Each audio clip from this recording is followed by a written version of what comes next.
over the last, period of time, we have seen really urbanization, mining booms, just driving the price of real estate up as we've had structural changes through this real estate economy.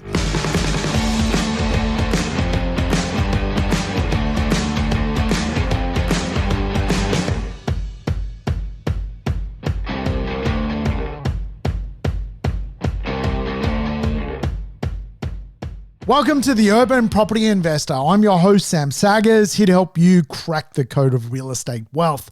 Today's show, we're going to dig into the housing affordability crisis here in Australia. We're going to have a conversation. What can we do to improve the chances for everybody to get into housing here in Australia? Or should it actually just be what it is? A capitalist country where those with capital can deploy it and, of course, yield the rewards from their risk. Are we living in a society today whereby it's just too extreme for everyone to be a property owner? Or can we tackle the affordability crisis which is here in Australia? How did we get to this place? These are all big questions. I thought I would give you my thoughts on how to improve the ability for people to get into the market, what government should focus on. I don't want to be accused of just complaining. I don't want to be a whinger. I want to try and add value. Every meeting I have, I try and add value to the world and make the world a better place. Through this podcast, I want to add value. Can I fix Australia's housing crisis? Maybe that should be the name of the show. Can the Urban Property Investor fix Australia's affordability crisis when it comes to property? Well, let's see if I can. There's certainly many reports that have been put together by government to try and come up with solutions. And of course, this creates a lot of debate. And for the most part, a lot of nonsense is put together, which never becomes or never sees the the light of day. Hey, thanks for tuning in, Urban Property Investors. I appreciate your support. So, good for you. Thank you for coming to this show. And of course, for new listeners, thank you as well for coming to the show. Now, we have a rule. Play the show in double speed. Get your life back. You don't want to listen to me waffle on. Sometimes I listen to my podcast and I'm like, wow, that is just way too much waffle. So I'm known to be a waffler. And I don't want you to listen to my waffle. I want you to take away some tips and really just learn from what's possible in real estate. Obviously, most of my shows are about replacing your income. And I think obviously that is a big part of the puzzle. Most Australians need to work out how to retire on income, whether it's $1,000, $2,000, $3,000, $4,000, $5,000 a week. It's our job living in a capitalist country to deploy capital and use assets which produce income to replace our own job at some point. We've got to lessen the burden on the system. But the system itself is under fire. And of course, the Australian housing crisis is a big one. Australian real estate is really where most of the wealth in Australia is trapped, and it makes up a huge proportion. The Australian real estate market is one of the largest markets in the world. It's crazy to think it is, but it is. It is in a massive, massive economy. It dwarfs the Australian share market. It is really a huge $1 trillion marketplace. And as such, makes a huge, huge, huge percentage of Australia's wealth. But because a lot of Australians' wealth is connected to property, and we've seen real estate go from costing a can of Coke in the 1960s to today, a suburban middle-class home owned by a middle-class human being is in the multi-millions, well, of course, you have to ask the question, how did we get here? And how can we help more people get into the market in what is seemingly a never-ending price point problem for people inside society? Today, you really have to examine what it costs to own property. And for a lot of Australians, their income profile just can't afford what is even on offer when it comes to the property market. We can typically borrow 5, 6, sometimes 7 times our earnings when it comes to just getting into property. That's not being a property investor, that's being a homeowner. So if we, as a household structure, maybe earn $200,000, we can go and 5 times that, borrow $1 million and buy a house. But really, when it comes to the average price in our cities, they trade at different multiples. Sydney is something like it costs 13 times your earnings on average to buy a property in Sydney. In Melbourne, it's around 11 times earnings. In Brisbane, Perth, Adelaide, it's around 7 to 8 times earnings. So we either have to earn more money or we need to work out how to create more affordable properties so that society has a place to live. Otherwise, we are going to end up in a country where most people are renters. And I do think a big future is that most people will actually end up being renters in Australian society. Australia really doesn't have a middle class anymore, and as such, we probably will see more people choose to rent for life, and that's just going to be a new normal. It's like that in certainly Europe. Most people don't even think about property like it's some sort of way to get rich. They don't think about property as a form of home ownership. They think about property as a roof over their head, and they pretty much just focus on it as tenants more so than being homeowners. So, in my early 20s, I spent time living in England. Typically people were renting. They weren't trying to be homeowners in downtown London. It wasn't the way of the world, certainly 20 years ago. I know obviously people do own housing inside the United Kingdom, and there's all sorts of price differentials. But I think, most Australians have this kind of, hope that they can live in a better suburb, help their kids be raised in a better neighborhood, they can move up in the world, and really, the Australian mindset, if you like, is to always be, trying to achieve bigger and better things. And of course, over the last sort of many decades, Australia has been blessed. We earn more than we probably should. We are blessed because we have a large land mass which is full of dirt with minerals in it. Gold, lithium, iron ore, you name it, we have it.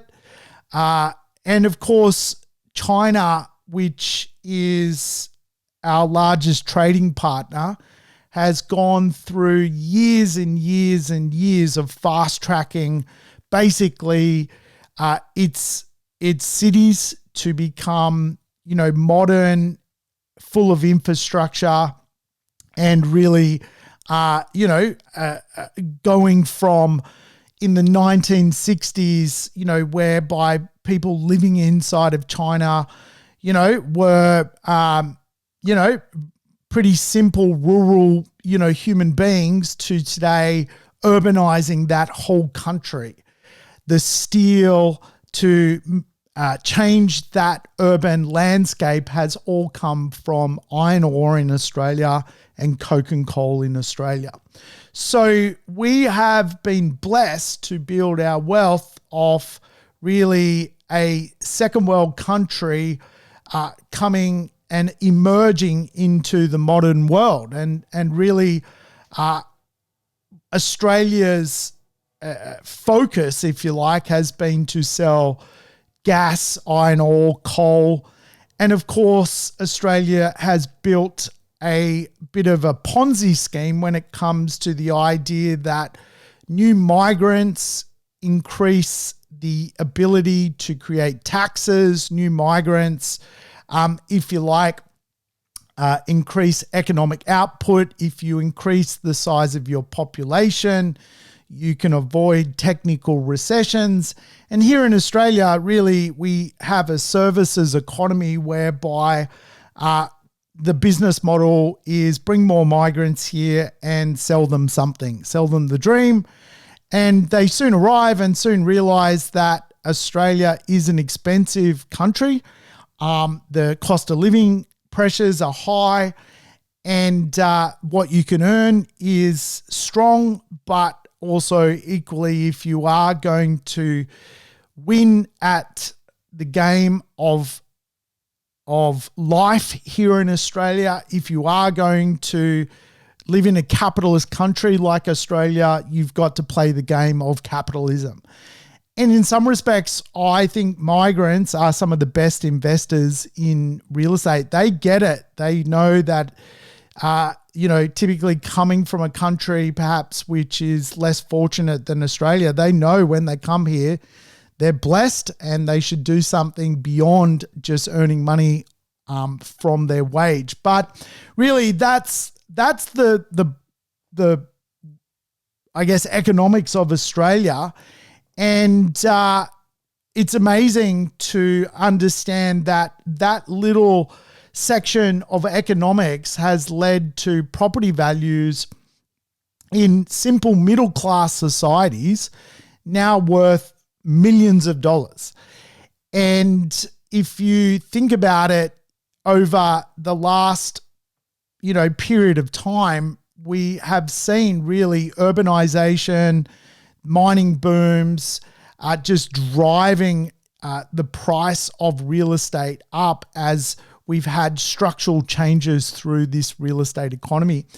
And of course, really the idea of a Ponzi scheme is the greater fool theory, that someone comes along and just pays more for something that's actually overpriced to begin with. And a lot of the Australian property market is a greater fool marketplace. There are so many places I would not invest in real estate in Australia.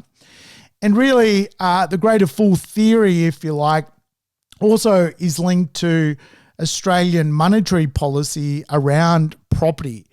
Really, as money changes value, assets like real estate have deflated over periods of time and inflated over periods of time. And certainly, we've always had the approach here in Australia is get people into housing and try and inflate its value. That will create the wealth effect and will bring more migrants into the country. They'll pay more for the property, and eventually we'll just create more and more wealth, more and more equity in housing. So we feel wealthier, and on paper, we are wealthy, certainly by other country standards.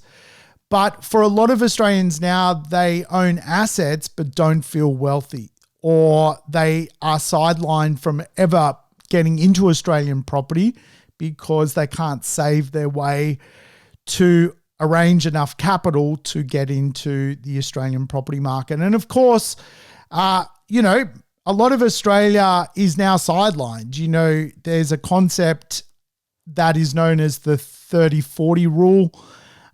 Basically, the bottom 40% of incomes spend around 30% or more of their income on housing, a roof over their head, whether it's through owning that property or whether it's through renting that property. And that's just basically a huge amount of their income being allocated into property, which of course sidelines them from perhaps saving. It sidelines them from, enjoying, other things inside of life. So certainly, the 30-40 rule is something that I teach my investors. I think really, in some respects, be very wary of the bottom 40% of the marketplace where those assets are. It's hard to put the rent up on people at that end of the marketplace. And of course, the neighborhood effect is something I also teach, whereby can really the bottom 40% of the market, if you like, society, renovate their homes? Can they draw down on more equity? Can they play this Australian property market model, which is fueled by borrowings? And of course, there's been lots and lots of people try and create a reform around Australian property. And we've even had elections over Australian real estate, most notably the Bill Shorten ScoMo election, federal election, and Bill Shorten got sent packing because he was going to basically get rid of tax incentives for real estate, and he was going to also meddle with basically taxing inside of Australian companies when it came to the share market. And of course, it's fair to say Australian companies, your Wesfarmers, your BHPs, need basically the fractional taxing scheme to be competitive at a global level. Like really that fractional tax structure inside of the share market really does allow for Australian investors to invest in Australian companies. Without it, most investors would go offshore. They would be buying shares in Amazon, Apple, but because of the tax deductions inside of the Australian share market through, obviously, fractional, the basically companies, creating a franking credit for your dividends, then you've got a great asset class. But it's kind of also that protection mechanism of franking credits that means that Australians invest in Australian companies. And of course, we need Australian companies to be invested in because of like a global marketplace, a marketplace whereby there are alternatives to invest in. And we need Australian companies to be strong to build a bigger and better Australia. So those franking credits, I think I said fractional credits, franking credits are important to the share market, as is gearing to the property market. Now, again, if you want to build a country of 40 million people and you want migrants to come here and the government can't provide properties, then someone has to. And at the moment, that someone's been you and me, property investors. Certainly things are starting to branch out, and the federal government, through their most recent, budget, has come up with some ideas to, help the system, if you like. And, let's go over a few of them. I think, obviously the first one is the federal government has allocated $2.7 billion for rental assistance. So that 30-40 rule, where 40% of the population is spending 30% of the income on living somewhere, people can't afford it. So the government now is propping up the bottom end of the market to keep up with the top end of the marketplace, which is a Band-Aid solution. It it obviously gets people through a tricky period for the next 5 years, but Band-Aid solution. It's not going to, change the value of properties. And in some respects, like as a capitalist, I don't know if I want properties to become cheaper for society. Like, should I just be a capitalist and go, well, you know what? My job is to deploy capital. And if properties become insanely expensive, so be it, not my problem. But on the other side of the fence, I think obviously, making sure someone has a home, a roof over their head. Australia's a nice place. Like, we don't feel like we live in a dangerous cities. There's not a lot of, overall crime, and there's not a lot of homelessness. Like, compared to, America, go to San Francisco. People today live in tents on streets in America. People today live in tents under bridges all over America. People today living under piers on beaches in tents, because this became a real issue inside of certainly the United States. So the other, I guess, federal government, initiative, if you like, is they want to build over 1 million new homes to support, obviously, migration.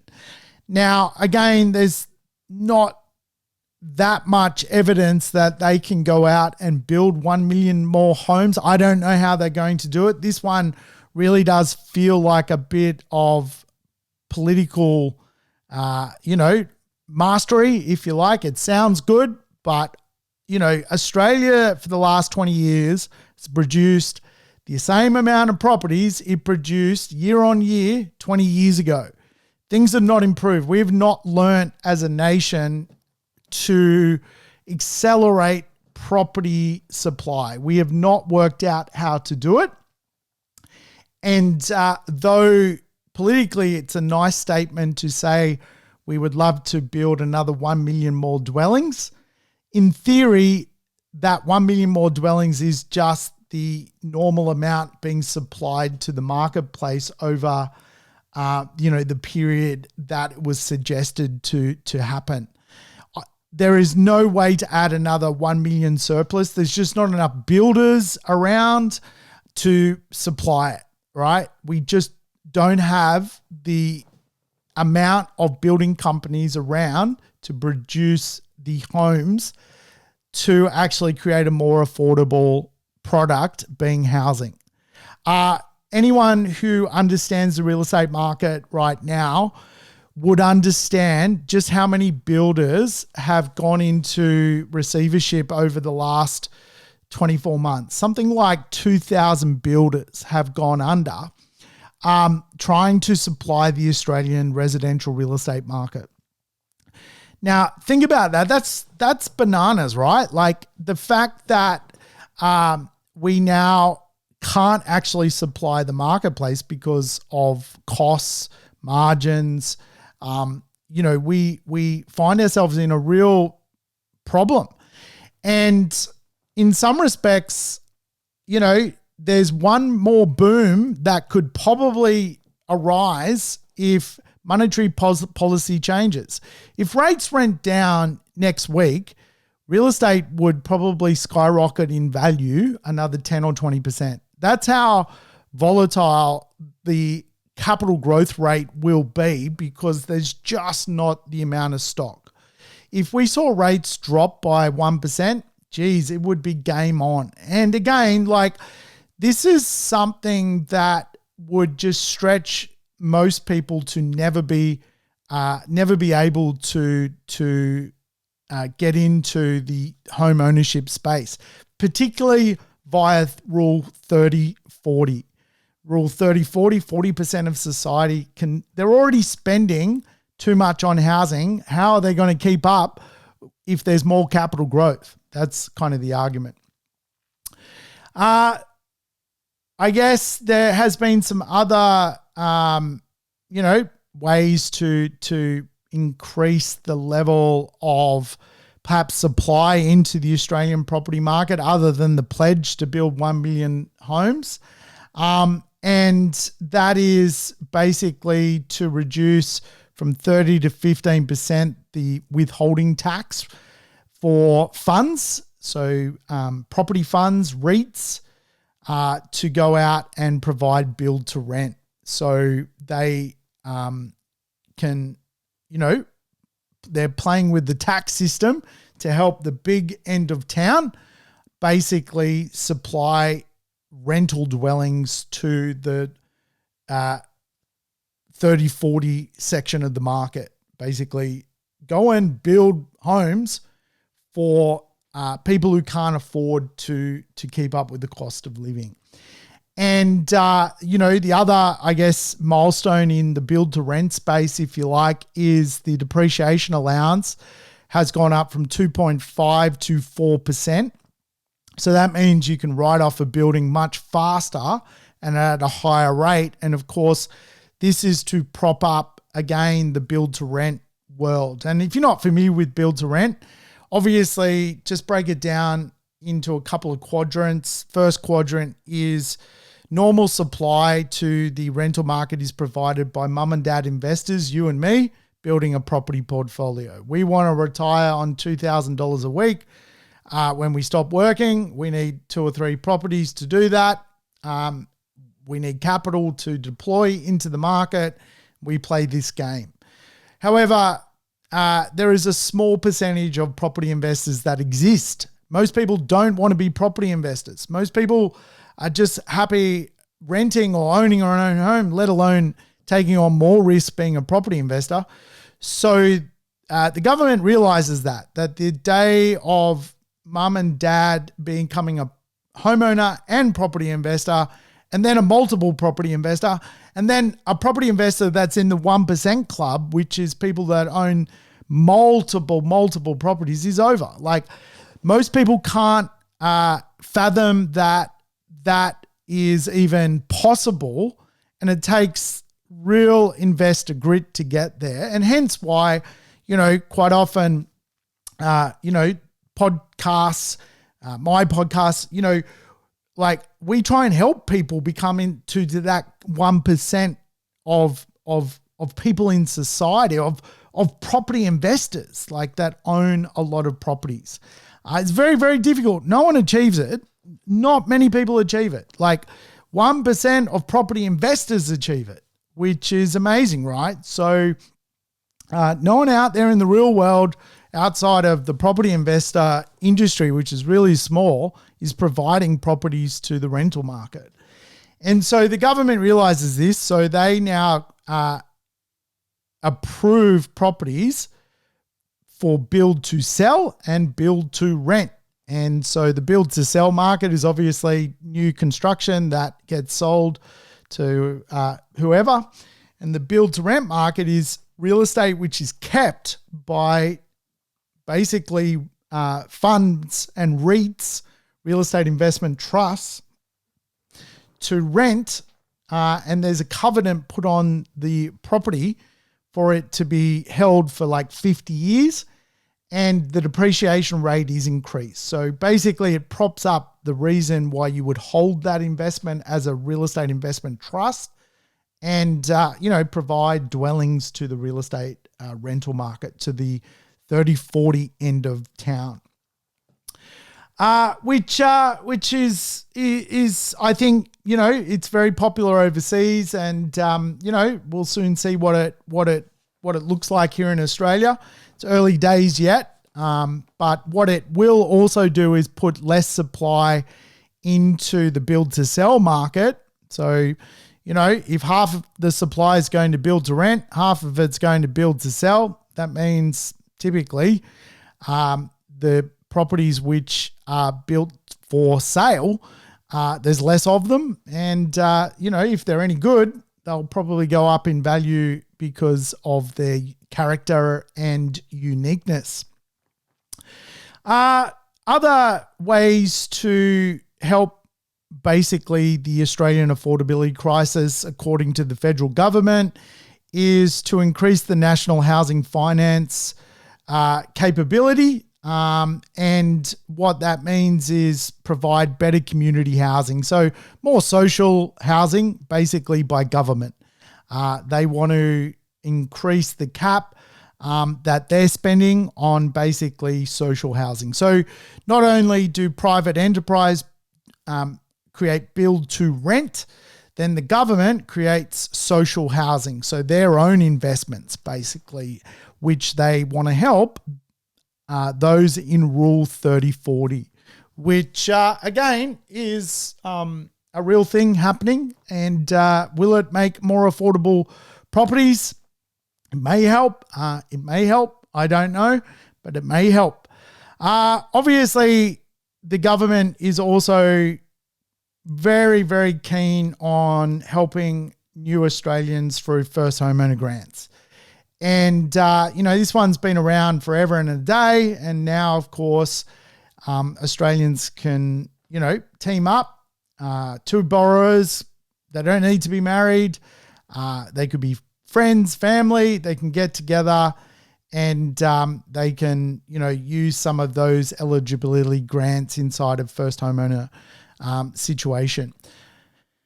Again, it tends to prop up, if anything, the bottom end of the market when it comes to new construction. It keeps a lot of people in work. It keeps the wheels turning around. It greases the wheels of big business that, own large parcels of land around the place. Again, it keeps things moving, in particular because of how Australian real estate is so tied to monetary policy of lending, which we'll talk about. Obviously, the government also wants to invest in livability, which is an interesting thing. They really want to spend some money on improving economic infrastructure in urban precincts.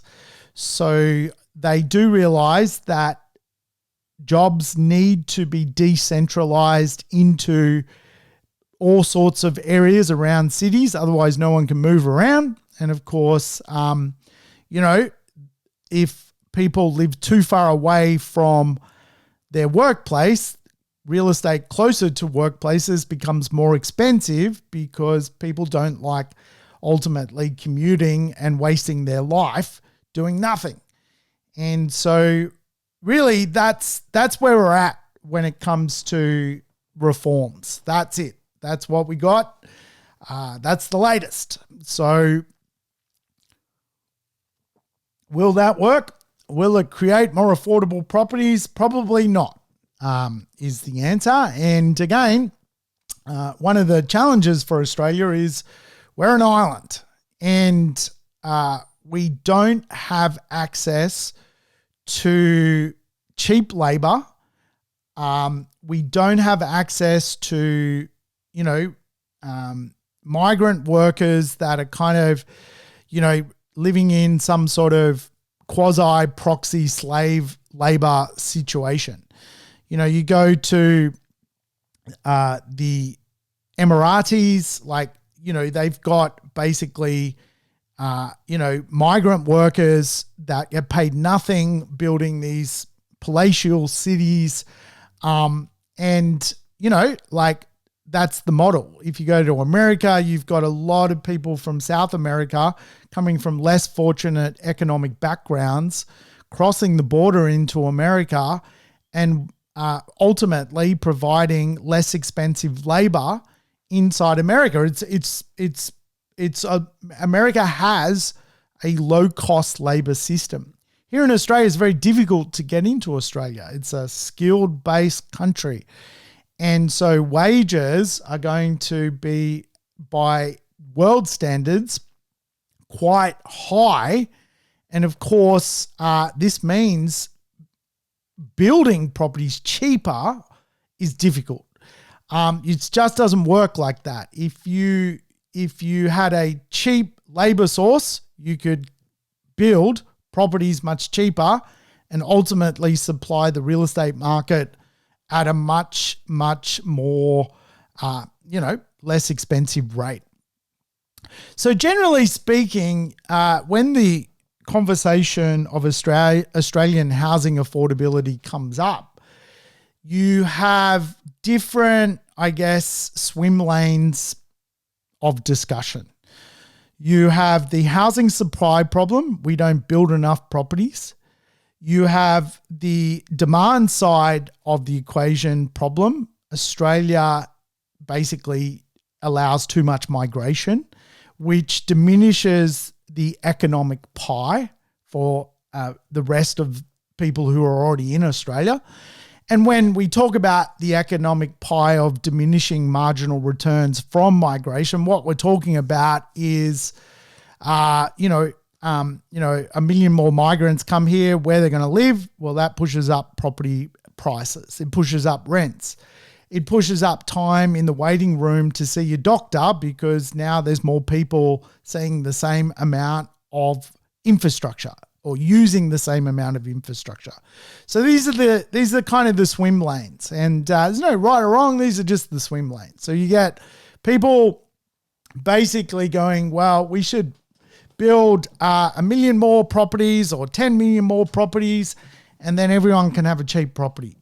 The problem with that argument, I guess, is capitalism itself. Like, if you were a developer and asked to supply the marketplace with properties, why would you supply it at a loss? It's never going to happen. So in my version of the world, the supply side of the equation is one we can talk about, but other than getting perhaps the production rate up a little bit higher than what it is, real estate is driven by the demand side more so than the supply side. And the demand side is, we'll break down, some of the conversations around fixing that maybe.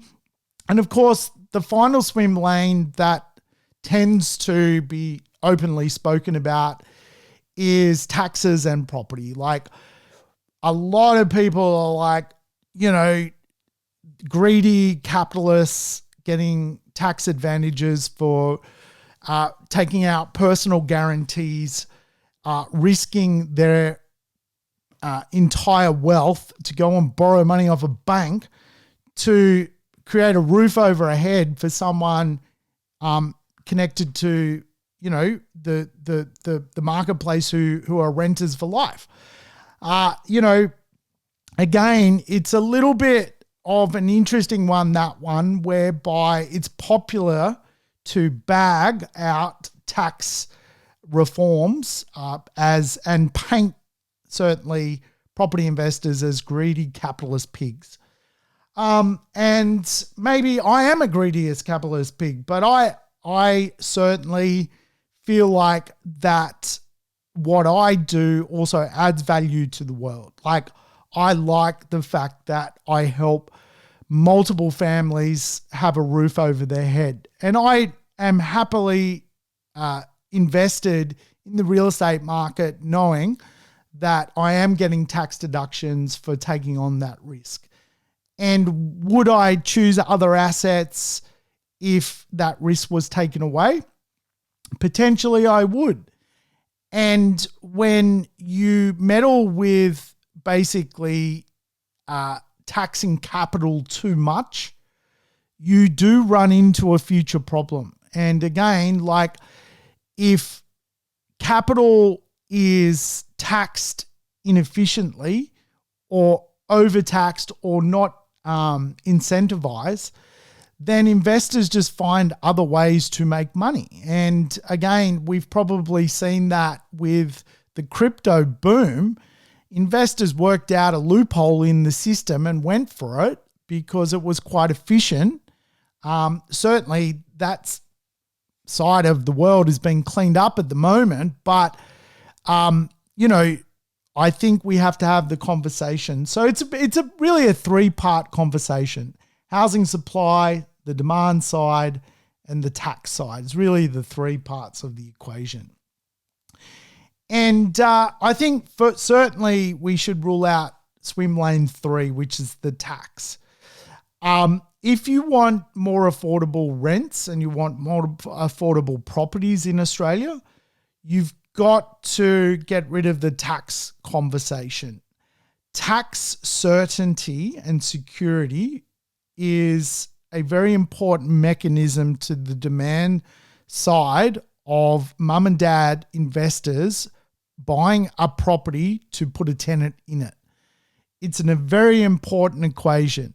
And again, like, I think there is a bit of a false narrative portrayed in, like that, it unequally just pushes prices up to breaking point. It's already at breaking point. And again, if you withdraw more people from the system, it just gets worse and worse and worse. So again, like, overtaxing or over-regulating an industry just kills its viability. And again, it creates a monopoly effect of a very small few can partake in the process. And, if we go back to how real estate actually commenced, you had lords who owned everything, and basically the pleb class owning nothing. And again, like, we're still lucky here in Australia that the lords, the companies of the world, the REITs, it's being socially engineered that they will own everything. And I think getting rid of mum and dad investor is a bad move, because we can still supply properties to the rental market and put roofs over people's heads. But again, just get rid of this conversation that it's ever going to be a problem. Write it in stone that it's here to stay. And again, you'll probably have more people enter the property market as very conservative people with good wages able to invest in property. And, why would you take the risk if you were a mum and dad investor to enter the market if you weren't going to get a reward? So I think the first thing we need to fix to create a solution to providing more affordable properties is to just hit the tax one on its head, because it's the most stupid one to talk about. It certainly can even be improved, and I'll talk about what that looks like. I think from the demand side, consumers need to feel confident that they will get what they are buying. And in some respects, I think the demand side, the consumer side, needs to think about property in a whole new way. Now, the way property is sold and worked on in Australia basically is we have real estate agents and we have consumers. And people come out of the schooling system with no financial literacy. I always say, the Australian property market is kind of made up of overeducated, financially illiterate people. They've been educated on all sorts of things, but they are very financially challenged when it comes to their number one biggest investment in their entire life, which is buying a property. And so I personally think that the buying a property concept should actually be a consumer license, like getting a driver's license. Like, to go and drive a car and not, run over 30 people, you need to do a test, and you need to know road basics to move around the road network here in Australia. When it comes to buying a property, you don't need to know anything. And you then go and you speak to someone in the property industry who usually left school in year 9 and, did a 3-day course on buying a property. And now they're basically a qualified agent, and you either buy off them or even you use them to buy something, which again is abdicating responsibility. We as adults should be responsible. And so I really think, when it comes to the idea of fixing the demand side of the equation, having a demand side of the equation which actually knows what they're in for is an important thing to me. Otherwise, it does come across like it's a bit of a Ponzi scheme. Like you grab some new migrants, you sell them your dream, you make them buy stuff, you get them a new house, and away you go. So I personally think there's nothing wrong with capitalism, doing that. But I do think the consumer should actually do a license to make sure they know what they're in for, because the real estate market is driven by human beings, and human beings are volatile. And what irks me no end is volatile human beings getting into the real estate market. Just don't get into it. Become a real estate investor. But they don't know what they don't know, and the school system doesn't teach them anything. So personally, I think to fix the housing crisis, a consumer housing license should be activated. And again, I think this would give consumers more confidence to perhaps buy a home, more confidence to become a property investor and buy a home that someone else rents. We need to educate consumers here in Australia. There is so many well-appointed people in well-appointed jobs with high incomes that don't provide housing to the Australian housing market. They don't. They don't take the risk. They don't want to know anything about it. They are invested elsewhere, and they do not prop up being a landlord and play that game. And I think they would if they knew that there was a level of certainty as to the type of people entering the market. So why not have a driver's license test for buying a property, a consumer housing license? I think it's an important thing. I think consumers should learn about location theory, market value, understanding home loans for one, returns, understanding market fluctuations, understanding, how the Reserve Bank interfaces with society. Understanding strata law, I think, is very, very important. Like, a lot of people don't even go to strata meetings. Like, how did you buy a property if you won't actually participate? And I think this idea of, making the actual consumer stronger is important, because a strong consumer will ultimately feel more empowered to consume, but in a right way, not an irresponsible way. And so when I think about the demand side, I think people need to feel confident to shop.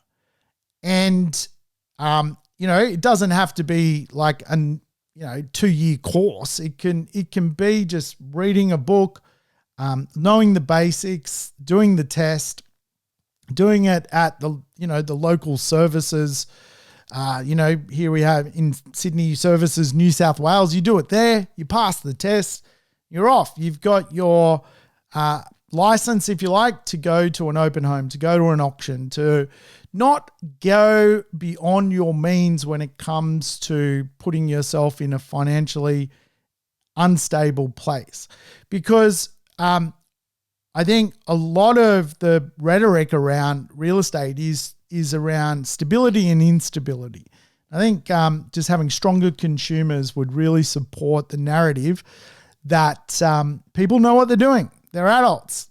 Get them moving. Get people, if they can be invested, get them doing it. If they can't be invested, they will learn. Perhaps the tenant world is the new world for their place and space in this landscape. I think as well, what's happened in New South Wales has been a good thing around the demand side of new properties being produced.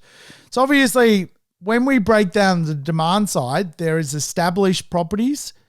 What can we do to release their demand back into the market to create more affordability? Then you've got to go and build something brand new and bring it to market.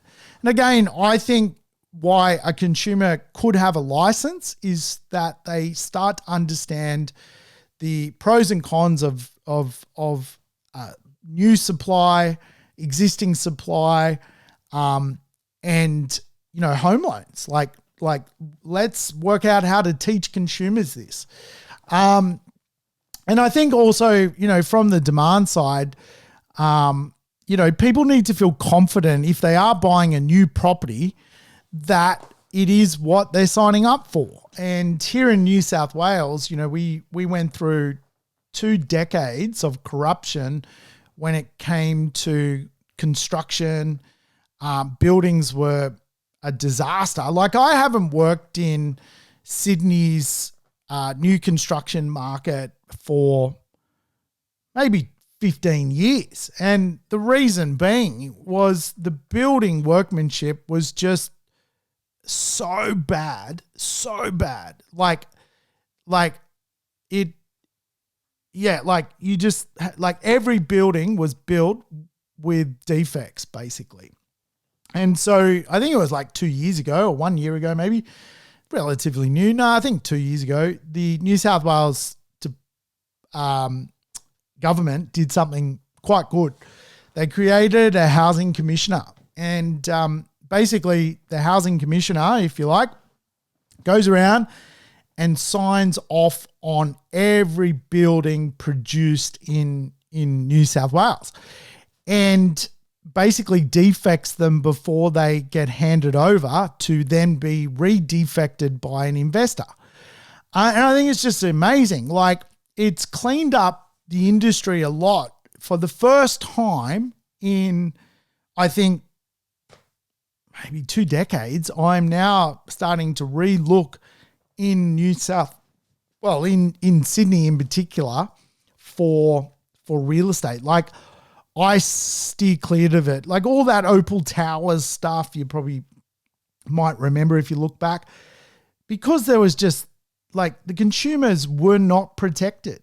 And now they kind of are. And certainly I've started to look at some things here in Sydney and gone, okay, the building standards have really, really, really improved. And again, I think if you want consumers to consume on behalf of the tenant market to provide affordability, and I think we need to acknowledge that affordability is in 2 parts: affordable Great Australian Dream, buy your own home, and also affordability, 30-40 rule, 40% of society won't be able to buy their own home, and they need somewhere affordable to live if you want affordability. And again, I'm a property investor. It doesn't really matter to me because, like, at the end of the day, if none of this comes to fruition and homes are not affordable, I'm in the monopoly of people in society that owns multiple properties.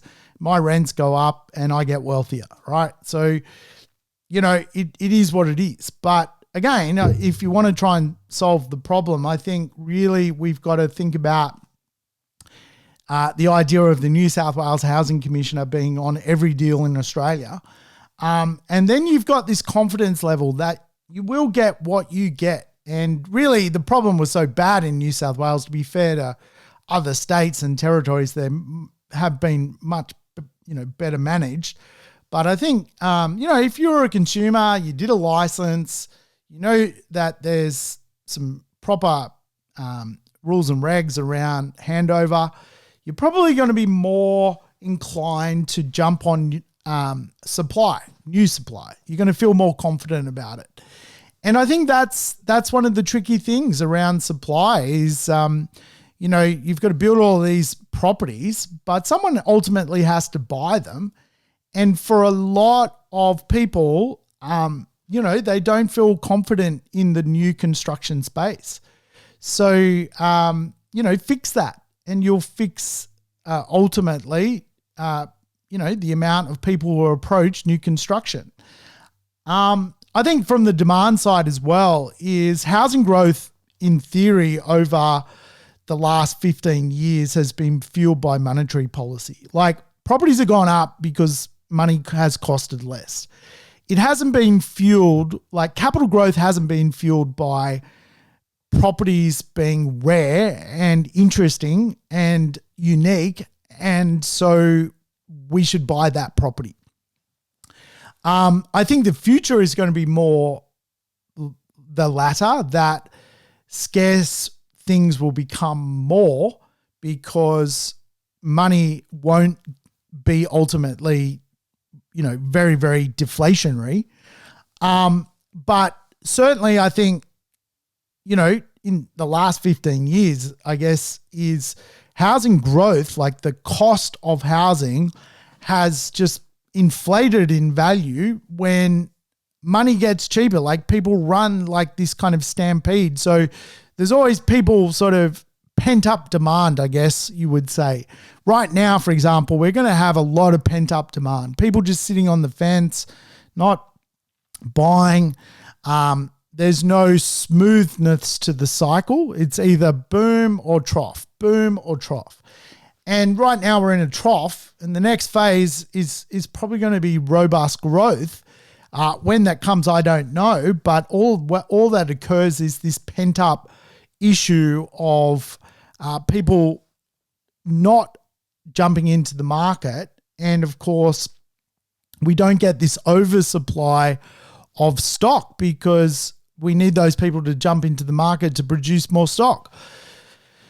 So eventually we'll get this price spike. And of course, a lot of this has to do with the way monetary policy works. Now, I don't know, you could smooth the system out by way of example of just doing a longer fixed rate period. Like in America, they have 30-year fixed rate loans. And really when inflation and things like that are spoken about, the housing market isn't so much the instrument to fix inflation. It's other things, like it's government spending basically that has to fix inflation inside America, and it's taxes basically. So that they don't use their housing market to fix inflationary policy like we do, because when you go to get a property over there, you get a 30-year fixed rate loan.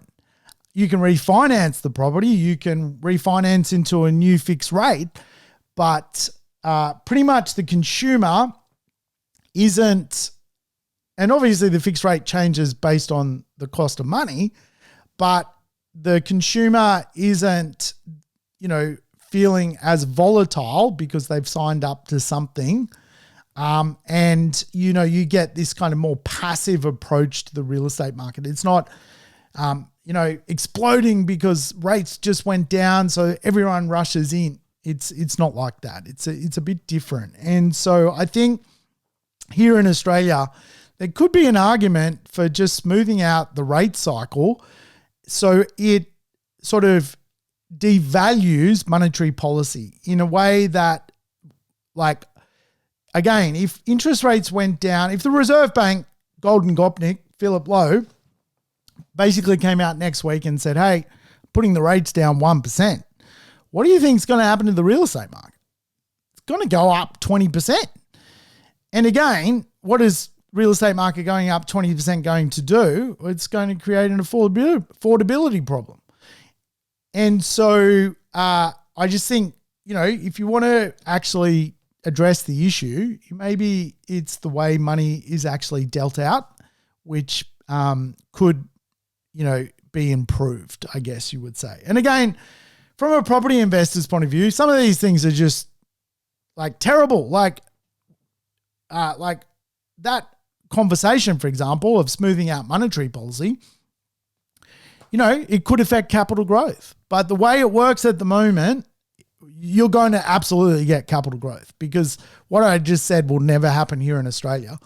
And what's going to happen is eventually rates will go down and all the pent-up demand will pop out of the woodwork and we'll have a 20% growth year. That's what's going to happen. I don't know when it's going to happen, but it's going to definitely happen because every time there's a trough, people park themselves, hide under the rock, and then they come out to play and they all do it at once. And this pushes prices exponentially. So you could smooth out money. That could be a way to fix the problem. Certainly decentralizing CBDs is one way to approach the challenge of affordability. It has been decentralized in, say, a place like Canberra. Canberra, you've got kind of 5 CBDs. You've got Woden, Tuggeranong, Canberra Central, Belconnen, and Gungahlin. But it hasn't certainly solved the cost of properties in Canberra.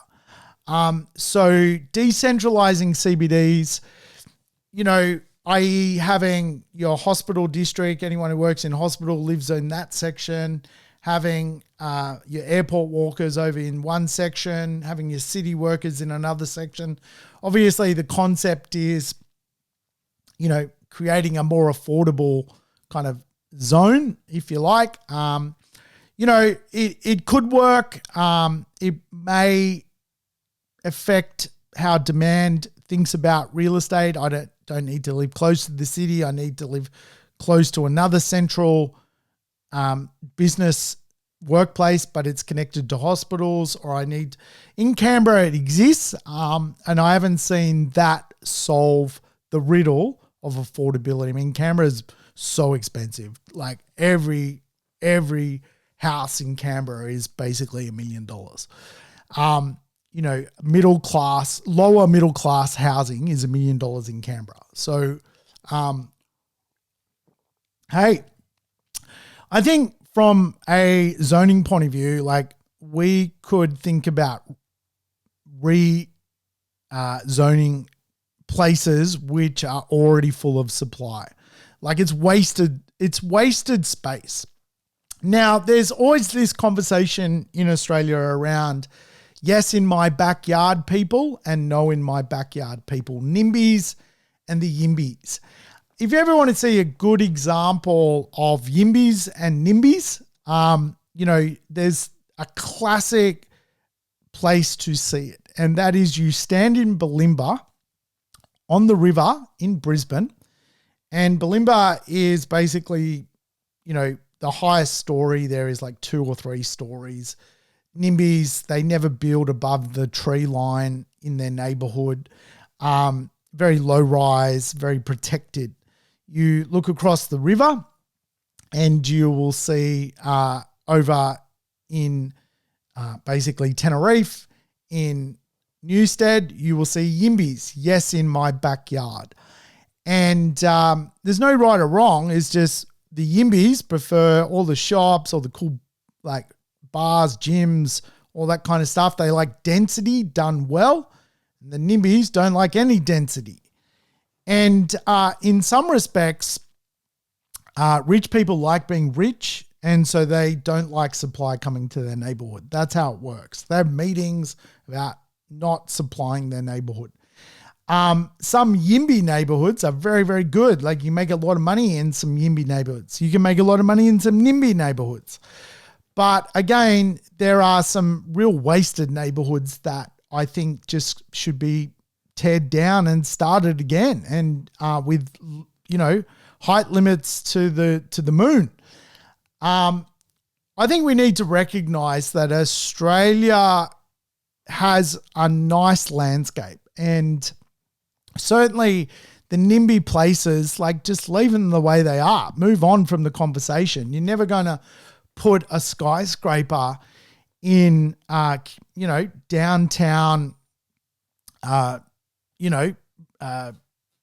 Mossman. You're never going to put a skyscraper in, downtown Hampton in Melbourne. It's never going to happen. You're not going to have skyscrapers on Brighton Beach, Melbourne.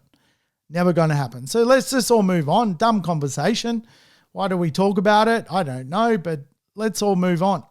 So I'm from the Northern Beaches in Sydney. Manly is a very significant place. It's, it's important for Australia. We use it as a tourism draw card. It's a national significant area. So I think you just break it down, right? You got national significant areas, you leave them alone. Bondi Beach, Manly Beach, they're significant to the way Australia appeals to the world. It's appealing for migrants to come here, to know Manly Beach exists. You got NIMBY places, which are very character. Just don't worry about them. Leave them alone. They're never going to bend the rules to change. And then you've got YIMBY areas, which are perfectly good and have done great things to make those urban areas great places. But then you've got these kind of like no man's places, which are full of old derelict apartment complexes, which add no value to the public realm. Now I'm from the Northern Beaches. This will be hard to visualize if you're not from the Northern Beaches. But you could say, for example, Manly's a national significant cluster. You won't, zone that. But you go to DY. DY is one of the greatest places in the Northern Beaches to live in an apartment. It's fun. There's stuff happening everywhere in DY. I really dig it. But it's full of red brick, eyesore apartment complexes which are falling down, which are 3 stories high. Why shouldn't they all be knocked down and government basically goes through some sort of reacquisition of those lands and basically joint ventures with a REIT and builds, 40-story buildings? Why not? It's an accepted apartment zone. It's YIMBY done right, whereas DY is basically YIMBY done wrong. And I think we need to fix our YIMBY done wrong areas and reinvent them. And you wouldn't need to worry about the NIMBYs nor these beautiful, significant character areas at all. Why? Because this stuff already exists. The height limits are wrong. And you would be able to supply the real estate market in areas which are used to that typology of product. DY is very used to apartment living. No one lives in DY and goes, there's too many apartments. Like, they know what it's like, and it's designed for apartment livers. Like, it's really, really cool. Like, you go down there, it's kids playing in the local parks with other kids, and they all live in apartments. It's great. It's done right. But its level of height is done wrong. YIMBY done wrong. This is the conversation that should be had. All right. The other conversation I think we need to have is around value. Yes, value. Now, this is a long podcast. I didn't realize this podcast was going so long. You need to speed me up. Play me in double speed. If you're listening on single speed right now, you're probably, want to shoot yourself. So don't shoot yourself. Speed me up. Simple, double speed. Valuation needs to change here in Australia. If you want basically more density, more supply, more people in a more affordable products, then you can't build 300 square meter homes that everyone wants to live in. You need to rethink spatially how space is valued. And again, valuation metrics need to be rethought. So what we value in society and what is valued to a bank and what is valued to a buyer's agent and what is valued to a real estate agent, it's all distorted. Now, if you think about it, right, if it's actually more valuable for society to function together harmonious, if that's the goal, if the goal is truly we want Australians to live in a completely middle-class society whereby socially we're just simplifying what things cost to live.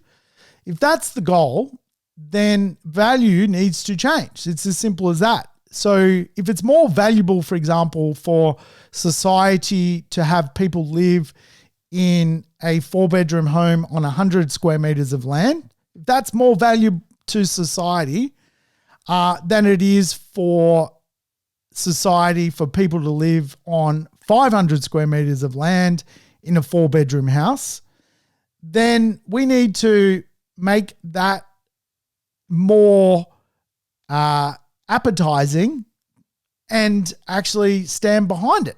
If that's what we want, that's what we've got to go and do. And again, you can't have all these rules and then everyone wants to live in the best suburbs, the best streets, in a 600 square meter home in a 9-bedroom mansion. It's just, it's a silly conversation. So if it's actually more valuable for society to live in a different space, then we have to make buying that more valuable.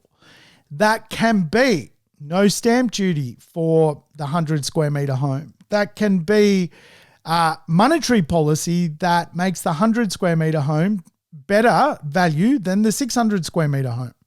Cheaper home loans. You could have today green loans, so you get actually a 0.5% discount off the bank rate when you get a Green Star loan, when you own a property with a 7-star thermal efficiency rating.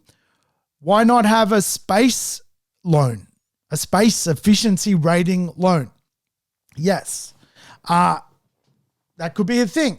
And again, like, if we're truly serious about this, like, you got to get serious, because again, like, if you want more people to buy an affordable product, then you're talking about 100 square meters of land, you're talking about a compact house, and you're talking, $400,000 or $500,000, and you're talking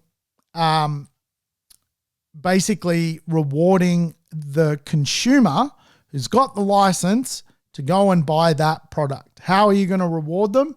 You're going to lend them money cheaper. You're going to give them a discount, maybe because that's new construction. You're going to give them a green loan. And now you're going to give them a space loan, an efficiency loan, a space efficiency loan. All of a sudden, they're borrowing money for 1% less than everyone else. All of a sudden, that product type becomes a very in vogue thing. It's more affordable. If you want affordability metrics, you need to match the concept. I want to live in an affordable manner. Here's an affordable dwelling at an affordable interest rate. That's the model. And again, it's not to fix the solution of making money out of real estate as an investor. It's a completely different conversation. If society wants to socially engineer people living in smaller properties with less debt, with cheaper money, it can be done.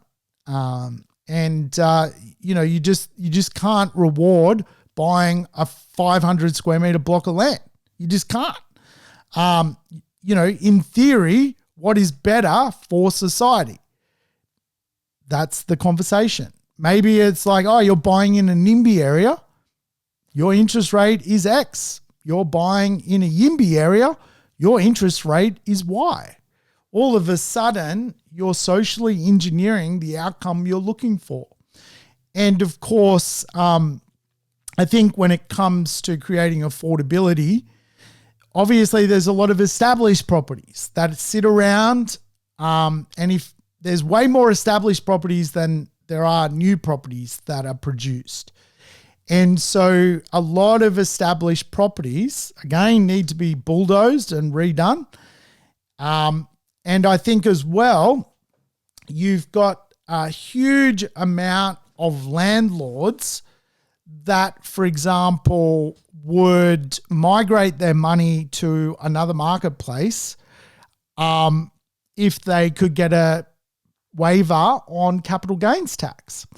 So by way of example, let's say you had a property, you've got $200,000 in capital gains tax by selling the property that you would incur. You don't sell because you have a lock. Like, you don't want to pay the tax. It's ridiculous. So you would be like, I'm not selling that property. It's in a good spot. I bought it, 2 cycles ago. I've got a $500,000 capital tax on the property if I sell. It's in one of the best, little areas close to the city. It's a little, investment property, but it's got a lot of gain to it. I'm not selling the property. So guess what? You don't sell, and it doesn't release the supply back to the marketplace because you have capital gains tax locks. Now, I've got this. I've got capital gains tax locks. I've got great properties that I would happily sell if I wasn't being gained. Now, I think there could be a simple legislation around this. If you sell and rebuy within 12 months as an investor, in other words, you don't disadvantage the rental market by removing your property. You sell and rebuy in the same financial year, let's say.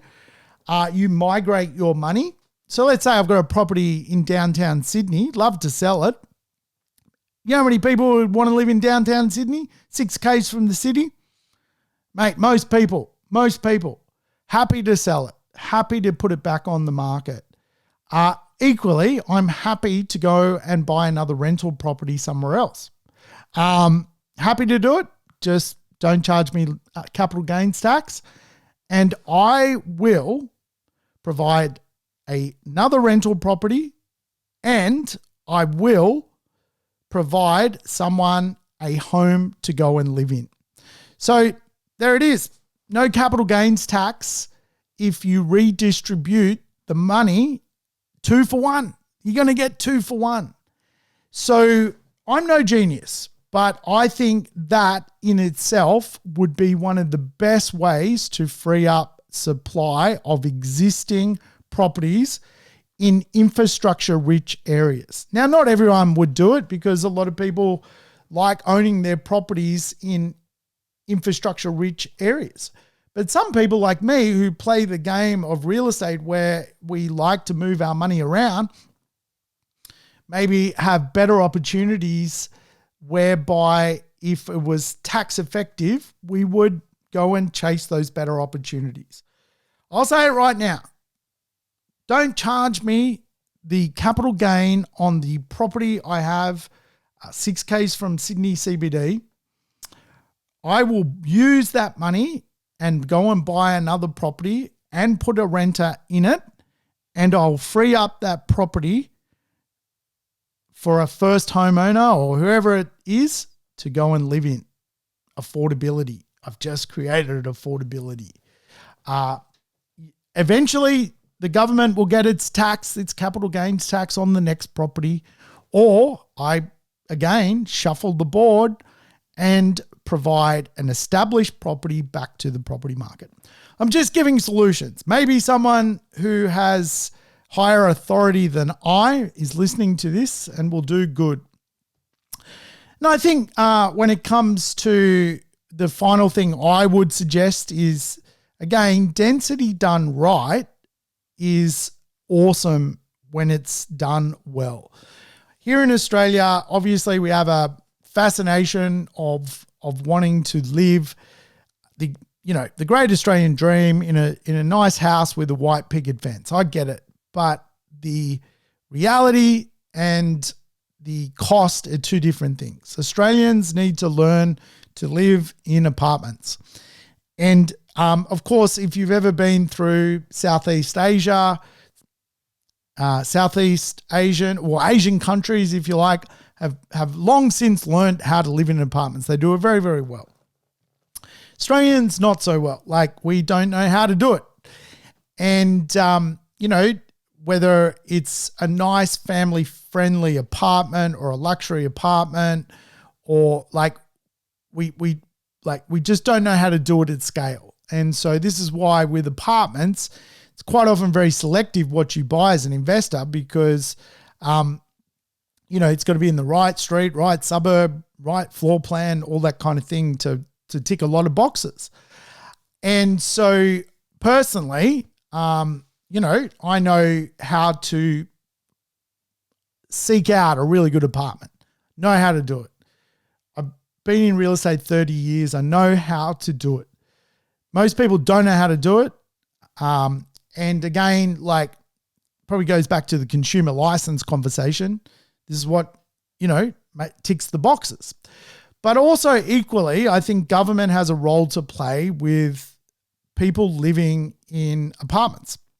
I do. Density done right is much more fun than going and living in the outskirts of a city in a house with no infrastructure. It is. And I've seen it done right in many, many places, and I've seen it done wrong in many, many places.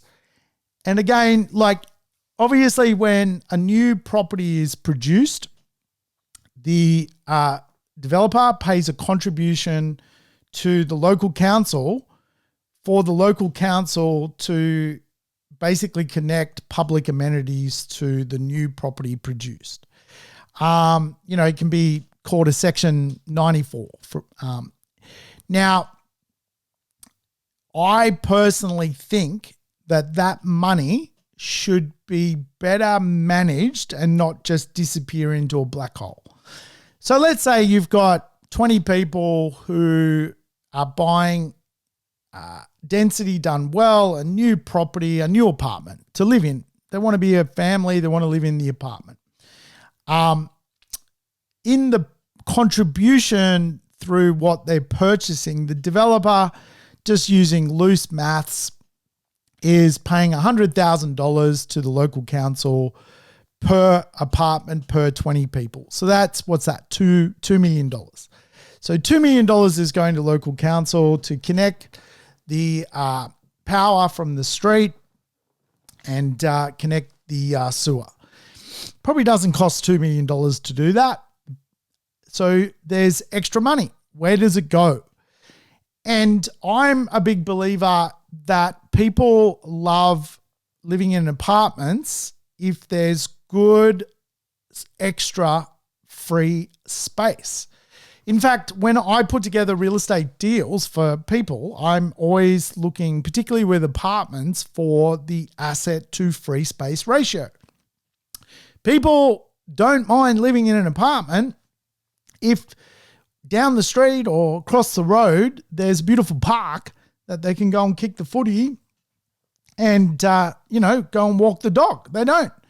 However, most apartments are just urban concrete eyesores that are not near any form of green space. Hence why, from a property investor's perspective, when I look for it, for an investor, I'm usually, putting together something that stands out from the crowd. But anyway, this conversation isn't about making money, is it? It's about creating affordability. You would have more people choose to live in that type of housing if, one, that type of housing, again, came with a different valuation. It was valued more by society. And of course, it was perhaps got a smaller space home loan from the banks because it was valued differently. It's like, wow, that's a much more affordable product. Go buy that one. And you would get this kind of people who were like, absolutely, I would love to live closer to the city in a better area with full of infrastructure. If I can get the space efficiency loan and pay a cheaper rate, I'd absolutely do it. However, I also want our contributions for buying this new property open sourced, and I want to know where the money's spent. And I want to see it go to new parklands being built within a reasonable area to the property that I'm buying. And I think you would have so many people go, great, love it. I'm getting a park down the street. You know, one of the things I was always fascinated about in England when I lived there for a while was, 150 years ago, they came up with the concept of private gardens. So you'd have all these sort of terrace houses around, beautiful terrace houses. Obviously weren't always beautiful, but certainly today they are. But, beautiful little terrace houses scattered where people really had no backyard.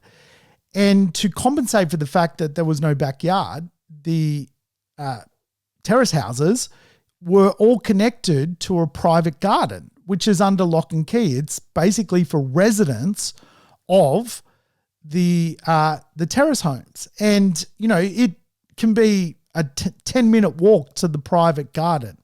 And what happens every day in London, little people live in these terrace houses and they walk to their private garden 10 minutes away under lock and key, which is not for everyone. It is connected to their home and they get to play in it. So I think Australia just needs to rethink how density is done. What is the barrier for example, those contributions of money? Let's say there's, 100 apartments built. There's now $10 million. Go and re-buy 2 houses where there's 85-year-olds living in there that won't leave, reacquisition their land, buy their house off them for a pretty penny. Obviously be nice about it, but just go and do it.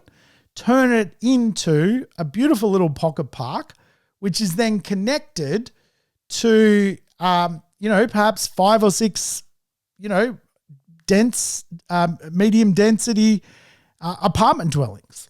Like actually open source the money. Where does the money go? Where do these contributions go?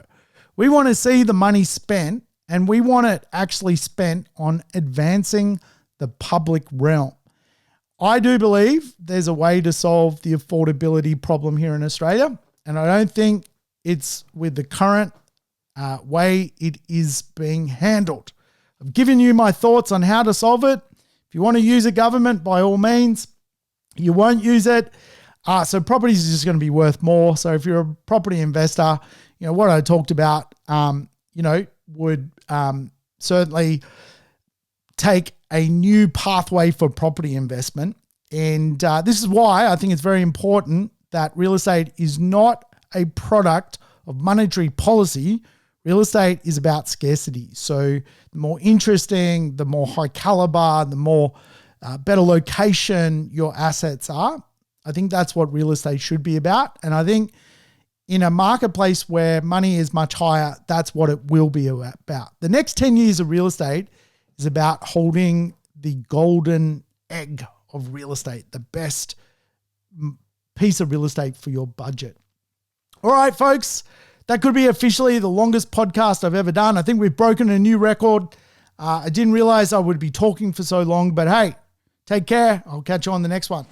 Thanks for tuning in to the Urban Property Investor. To never miss an episode, make sure you subscribe to the podcast on your favorite app or on YouTube. And I would love it if you could give the show a rating and share it with your friends and family. In between episodes, you can always keep in touch with me by connecting on social media over Facebook, Instagram, or LinkedIn. Until we meet again on the next episode of the Urban Property Investor, take care and bye for now.